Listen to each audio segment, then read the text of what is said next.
You ever notice how everyone wants to be the hero after the city's already on fire? After the damage is done, after the headlines roll in, after the cameras show up. But no one wants to be there before the collapse, when it's still quiet, when the choice is still raw, when the weight is still yours alone to carry. That's the moment nobody sees, the real moment.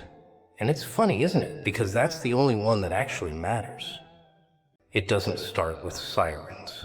No flames, no screams, no epic fall from grace. That's all too dramatic, too obvious.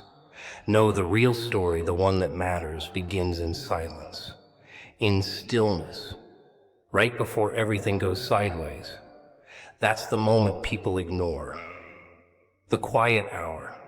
The warning nobody hears because they're too busy laughing, scrolling, pretending.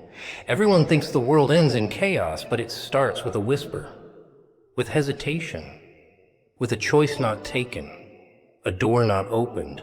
That's where the collapse begins, before the ground even shakes. You were standing there, weren't you? Right in front of it. That invisible moment, like a breath caught between two heartbeats, you felt it. That pull, like reality itself stopped to see what you do.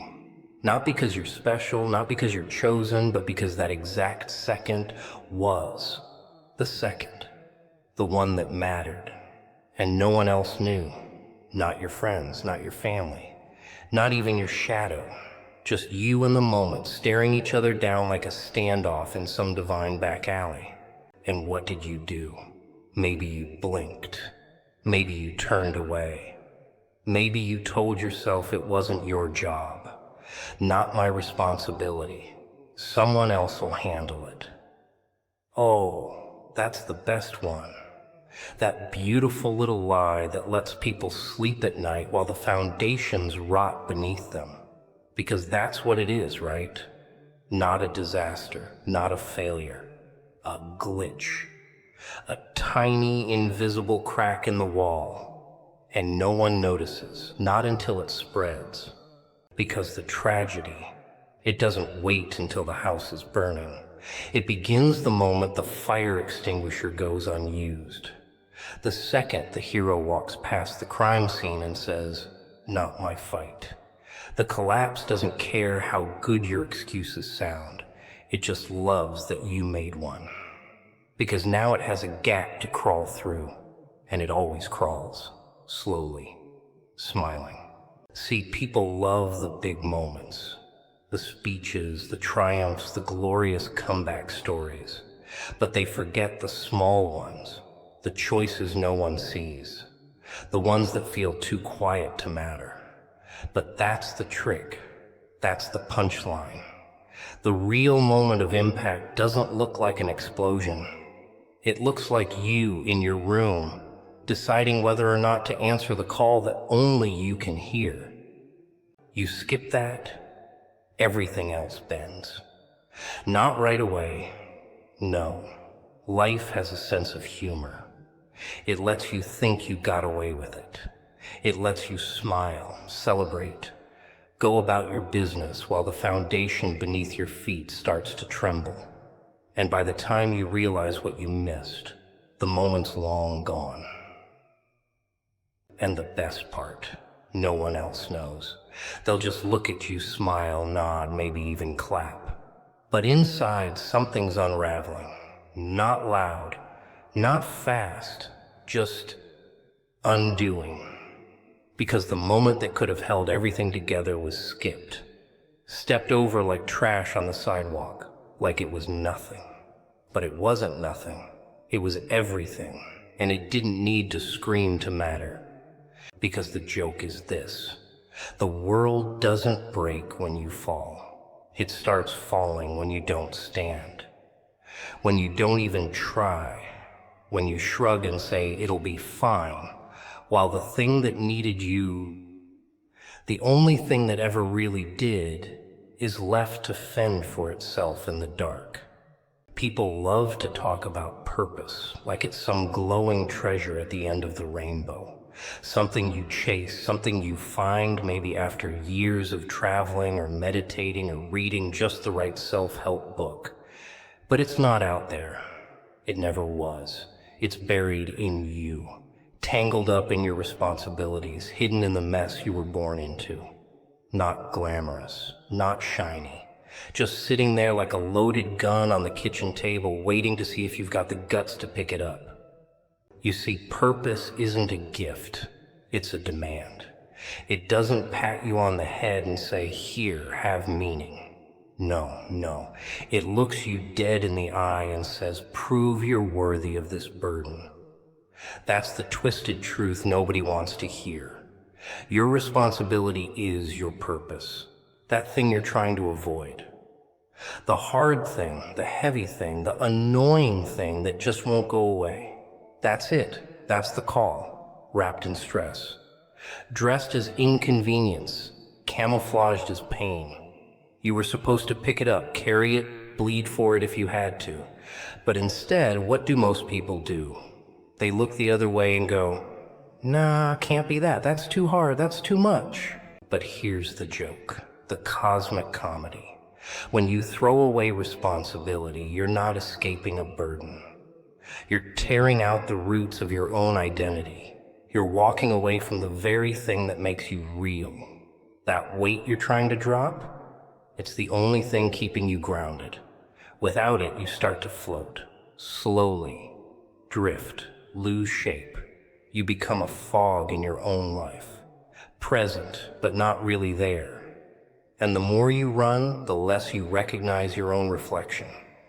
Until one day you wake up a stranger in your own skin. Responsibility shapes you, carves you, forces you to become something more than a pile of wants and fears. But that kind of growth, it hurts. It's supposed to. That's the currency of transformation. And most people, they're broke. Not because life cheated them, because they keep spending their strength on avoiding the very thing that would have made them strong. They think they're dodging bullets, but really they're just skipping the armor. And the best part, that responsibility was never forced on you. Oh no, you were invited. Every trial, every pressure, every little voice in the back of your skull saying, do it, it's yours. That was the invitation. You don't get dragged into purpose, you step into it, you accept it. And when you don't, the world doesn't scream. It just rearranges itself without you. Slowly, quietly, brutally. People wonder why their lives feel hollow, like nothing sticks, like every wind tastes like dust. It's because they're out of alignment, not with some mystical energy, with their duty, with their design. They've been too busy running from what they were made to carry, and now there's nothing left to hold on to. And you can see it. You can feel it. That flicker in their eyes. That twitch when you mention words like accountability or calling. Because something in them knows they were meant for more, but they ducked the price. And here's the twist. When you finally decide to pick it up, that responsibility, it doesn't come with applause. It comes with silence, with sweat, with weight. And that's when you know it's real.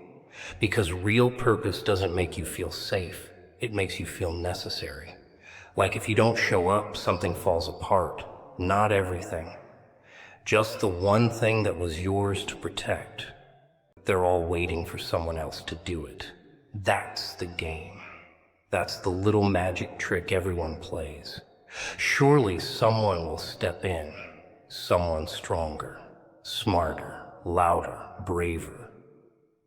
And so they wait, and wait, and wait, and wait, until nothing's left but the echo of what could have been. The world doesn't fall apart in an instant, it drips. One skipped moment at a time, one silent witness at a time. One person saying, not me, and vanishing into the crowd. That's how it crumbles, quietly, brilliantly. And it's hilarious, really, because you knew.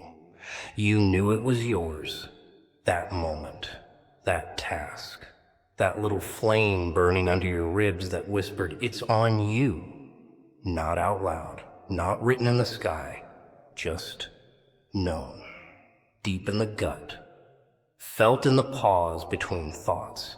You were the last line, not a backup plan, not an option, the only one standing between what is and what could have been ruined. And you blinked. Or maybe you stared and waited, and the silence stretched just long enough for everything to slip through your fingers. There's no parade for the one who steps up, no medals, no thank yous, just the weight, the responsibility. The look in people's eyes when they don't know how close they were to disaster because you held the line. And that's the part they never teach. That being the last line doesn't mean you get glory. It means you get pressure, isolation, doubt, but also, strangely, something real, something solid, like steel being forged in your spine. Because when you know no one else is coming, suddenly you start to show up. But skip that, step back instead of forward. Then what you leave behind isn't just a problem, it's a void. And nature doesn't like voids, it fills them. Not with heroes, with chaos, with compromise, with things that look helpful but are hollow. And now that space, the one that had your name on it, is filled with noise. And nobody knows why things feel off, why nothing quite fits. But you do. You know. Because you were supposed to be there, and you weren't. This isn't about ego. It's not about being the chosen one or saving the world with a cape and a speech. It's about the one thing only you could have done. The role that wasn't written for anyone else. You might not even know what would have happened if you had said yes. That's the cruelty. There's no replay button. No what if reel. Just the slow, aching realization that the silence after your decision isn't peace. It's absence. Something missing that no one else even sees. People want to matter. They do. They want to feel important. But when the moment finally comes that requires importance, responsibility, sacrifice, discomfort, they run. They hide behind logic, timing, excuses. They say, "Not now," or "I'm not ready," or "It's not my job." But deep down, they know. You always know. The truth doesn't hide, it waits, it watches. And when you walk away, it doesn't punish, it just stops asking. So there you are, the one who could have. The one who almost, and all that's left is the empty space where you were supposed to stand. And it lingers, not in headlines or history books, in your own reflection, in the quiet moments, in the sharp, perfect memory of the second you knew it was yours to carry, and you let go. You step out of your role, and you think that's it. Done. Easy. Someone else will take care of it. It's just one decision, just one delay, no big deal. But the universe doesn't freeze when you move. It doesn't pause to see if you'll change your mind. No, it shifts, rearranges, adjusts itself around the empty space you left behind, and it doesn't fill it with peace or stillness or gentle apologies. It fills it with something else, something sharp, something alive. You give up your position and chaos steps in, not with fire, not with a bang. No, chaos is smarter than that. It's elegant, precise. You miss the moment and it slithers right in, quiet, smiling, thankful for the opportunity. And it doesn't destroy you all at once. That would be merciful. It unravels you, subtly.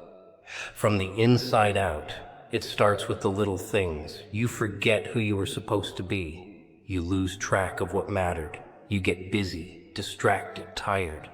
Everything becomes noise, and suddenly nothing feels real anymore. Because you were supposed to hold the line. That was your part. Not for applause, not for glory, but because it was yours, your fire to contain, your demon to face. And when you walked away from it, you didn't just disappoint some invisible force in the clouds. You invited the darkness in.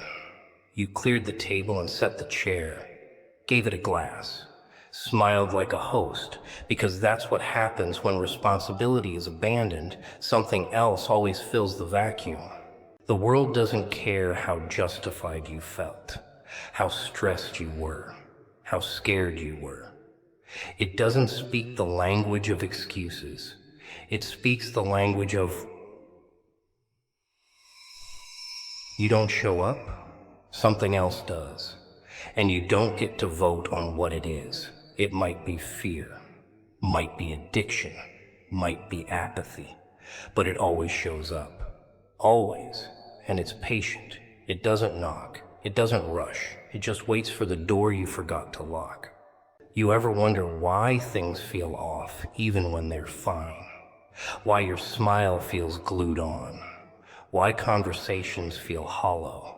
That's not depression. That's not burnout. That's the presence of something that never should have been there, sitting in the space you were supposed to fill. You didn't make a decision, you made a vacancy. And now you're haunted by the echo of who you were meant to become. It's not punishment. That's the best part. It's not some wrath from above. It's just cause and effect.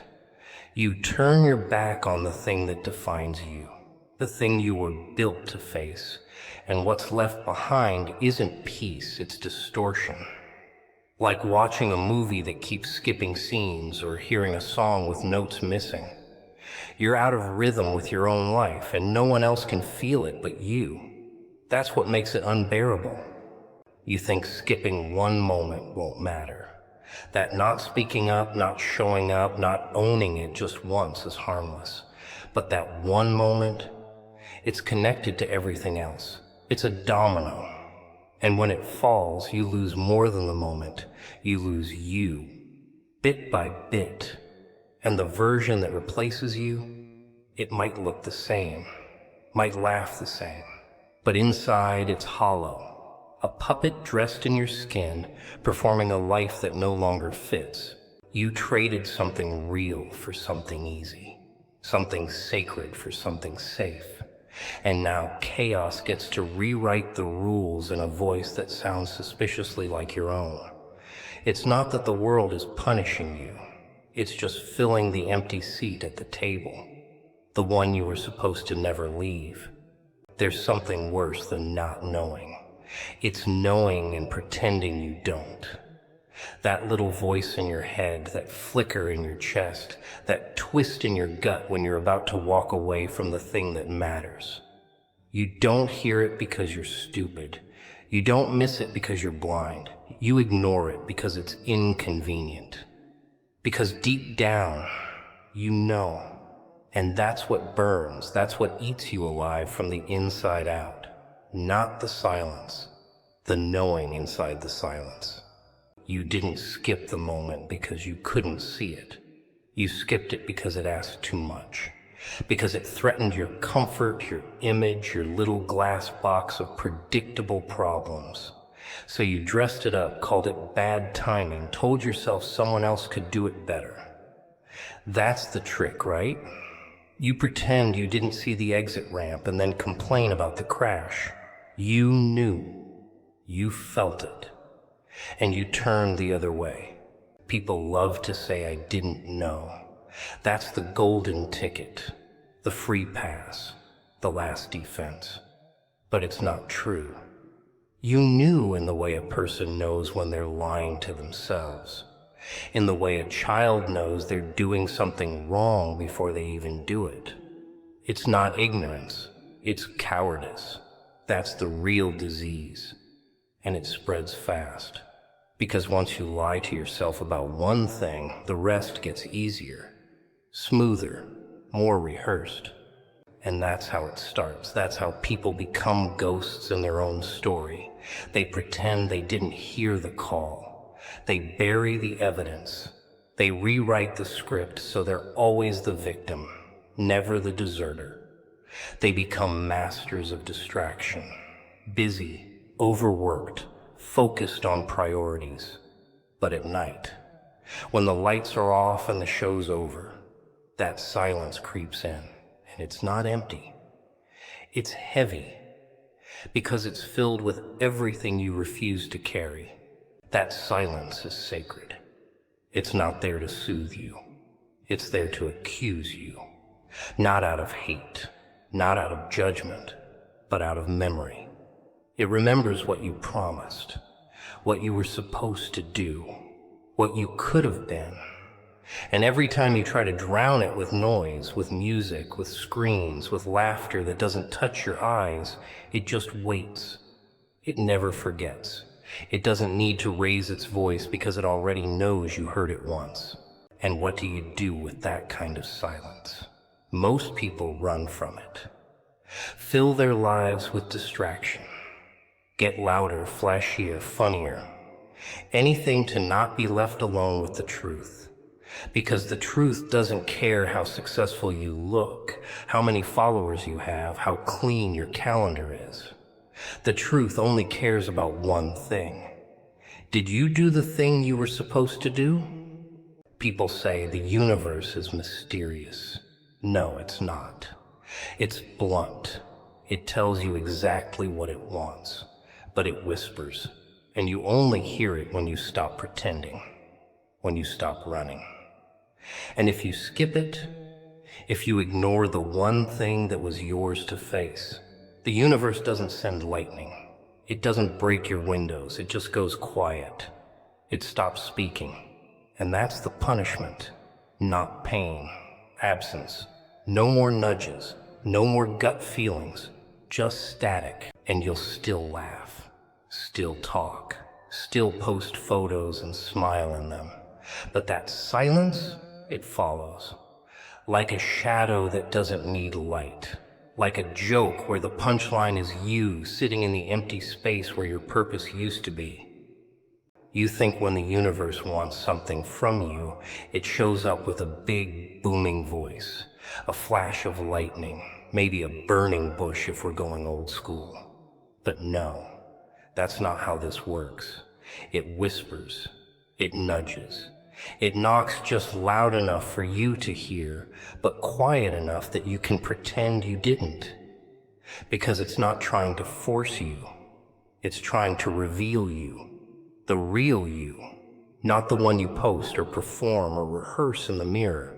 The one who hears that quiet voice and chooses to answer, or not. And that's where the comedy starts. The divine begging. The universe pleading with you through your own damn conscience, not yelling, not threatening. Like a desperate father watching his kid walk toward the edge of the roof with headphones in. That's how it talks to you. Through guilt, through hesitation, through that half-second pause before you make the wrong move. That's not fear. That's the voice. And most people mute it with pride or ego or noise, but it doesn't give up. It keeps trying. And every time you ignore it, something inside you tightens. That's the cost. People think conscience is a warning system, like it's just there to keep you out of trouble. But no. It's a lifeline. It's the last thread connecting you to what's real. You start cutting it, lying, avoiding, justifying, and eventually you lose all sensation. That's the real danger. Not the mistake, but the numbness that follows. That's how people rot. Not from wounds, but from silence. And the twist. That voice doesn't sound like God. It sounds like you.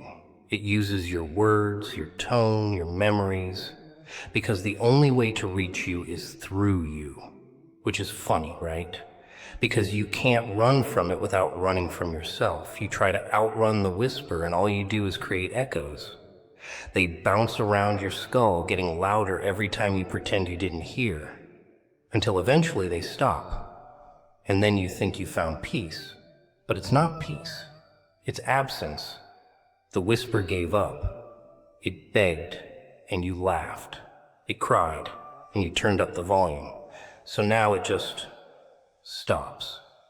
And then you're left with a life full of things, stuff, achievements, people, but no voice, no anchor, no signal telling you when you're veering off course, just momentum, just movement. And everyone around you clapping like you're doing great, while deep down you remember that one moment, that one choice, when something higher said, don't skip this, and you skipped anyway. And people will tell you to forgive yourself, heal, move on. But what if you're not supposed to move on? What if that ache isn't meant to be cured? What if it's the only piece of truth you've got left? That reminder, that scar, that ghost of a whisper still echoing in the place where your soul used to answer. You don't get to silence that just because it hurts. That's the cost of knowing, of being asked, of being chosen and saying no. And it's not even about saving the world. That's the funniest part. It's not about some grand cosmic mission. It's about one act, one word, one moment of courage. The tiny hinge everything else swings on. That's all it was, all it ever is. And if you skip it, well, the universe keeps spinning, people keep laughing, but the silence stays. And so does the truth that it wasn't God who failed. It was you who didn't answer the whisper wearing your own voice. They like to pretend not choosing is neutral, like standing still doesn't leave a mark. That if you don't pick a side, you stay clean, innocent, safe. But what they don't understand is that avoidance isn't harmless. It's a decision in disguise, a quiet agreement with decay. When you don't take your place, you give it away. And the thing that takes it, it doesn't ask permission, it just moves in, smiling, polite, patient. And slowly it starts to rot everything you thought would hold. It doesn't come crashing in like a villain in a mask. No. It tiptoes in dressed like routine, like comfort, like I'm not ready yet. It's subtle, almost kind, because destruction doesn't always roar.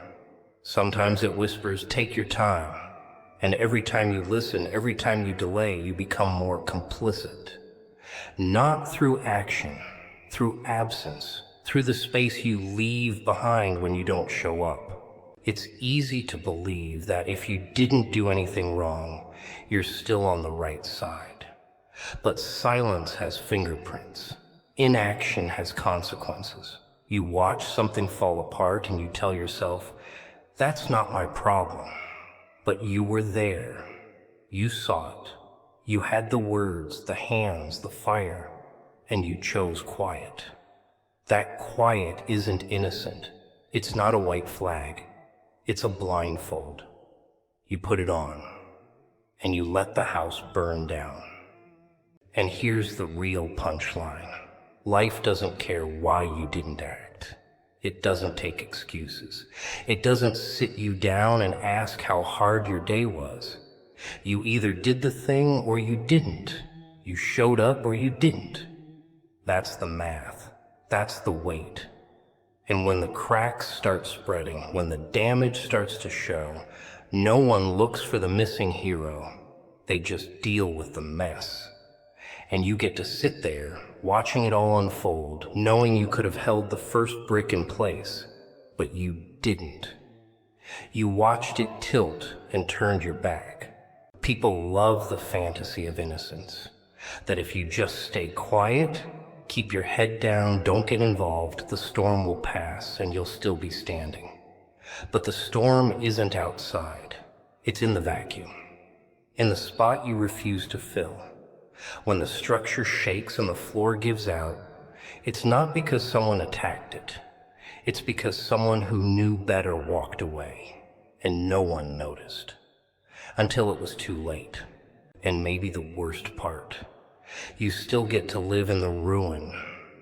You still get the job, the home, the smile in the mirror, but you know the truth. You know what's missing. Not out there, in here. Because when you ignore your moment, it doesn't disappear. It just sinks into your bones. It becomes a weight you carry even when your hands are empty. A shadow that walks 2 steps behind you, laughing quietly every time you say, "It wasn't my responsibility." The world isn't broken by villains. It's broken by vacancy. By the 1,000 tiny moments where someone who could have did nothing. Where someone who felt it chose stillness. Where someone who was called decided to wait. And the damage. It's invisible at first. Just a little emptiness in the middle of something strong. But then it spreads. And by the time anyone notices, it's already inside the walls. You don't need to swing a hammer to destroy something. You just have to refuse to hold the nail. That's all it takes. One skipped action. One withheld truth. One man turning away when he knew damn well he was the only one who could hold the line. But it's fine, right? Because you didn't cause the fire. You just left the door unlocked and walked away. You think the universe gives commands like a drill sergeant, that it shouts at you in thunder and flames. No, that's too easy, too dramatic. The real instructions, they come dressed in confusion, in discomfort, in that strange, sharp stillness before you make a choice. It's not some divine commandment carved in stone. It's a flicker behind your eyes, a tightening in your chest. And the scariest part? It sounds like your own thoughts, like your own voice. It doesn't come from outside. It crawls up from within. And it doesn't ask. It dares you. People wait for signs, for clarity, for permission. They want lightning bolts and angel choirs before they make a move. But that's not how this works. The signal is already inside you, whispering through your conscience, echoing in your hesitation. You call it doubt, but it's not. It's instruction. The quiet, trembling kind that doesn't demand your obedience. It demands your courage. And if you ignore it long enough, it gets quiet, not because it's wrong, but because it knows you're not listening. And here's the joke. It was never about rules. It was never about doing the right thing because someone said so. The voice isn't a threat. It's a mirror. It reflects the one thing you can't fake, who you're supposed to become. Not the costume you wear, not the voice you rehearse.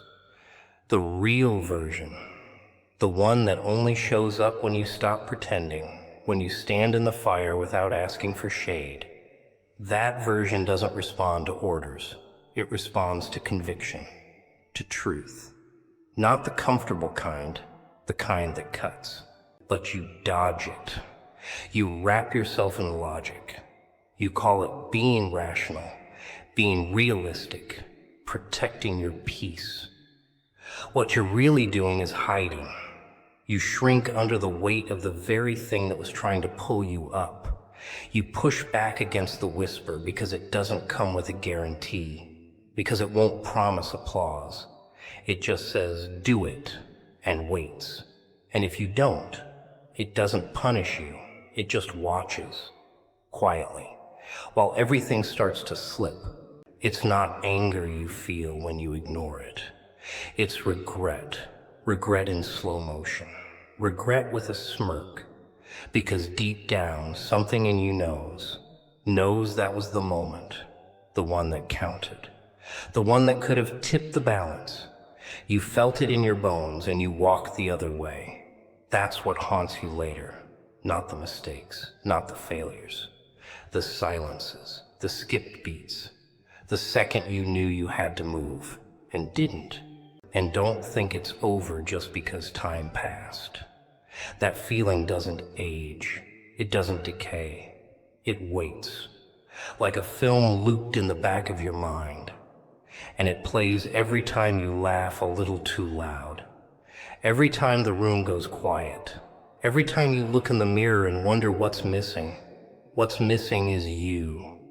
The you that didn't answer when the universe whispered in your own voice, "It's time." You want to believe that you missed nothing, that the whisper was a trick. But every time you lie to yourself, the echo gets clearer. The universe doesn't yell, it repeats, over and over, until you stop pretending not to hear, until you stop treating your purpose like a prank call, until you realize it was never asking you to obey. It was inviting you to become the only version of yourself that isn't afraid of the silence, the version that listens without proof, acts without applause, stands without backup. You didn't need a sign. You didn't need a miracle. You heard the voice. It wasn't God, wasn't fate, wasn't some spooky voice from the sky. It was you begging you not to skip the one moment that was never going to come again.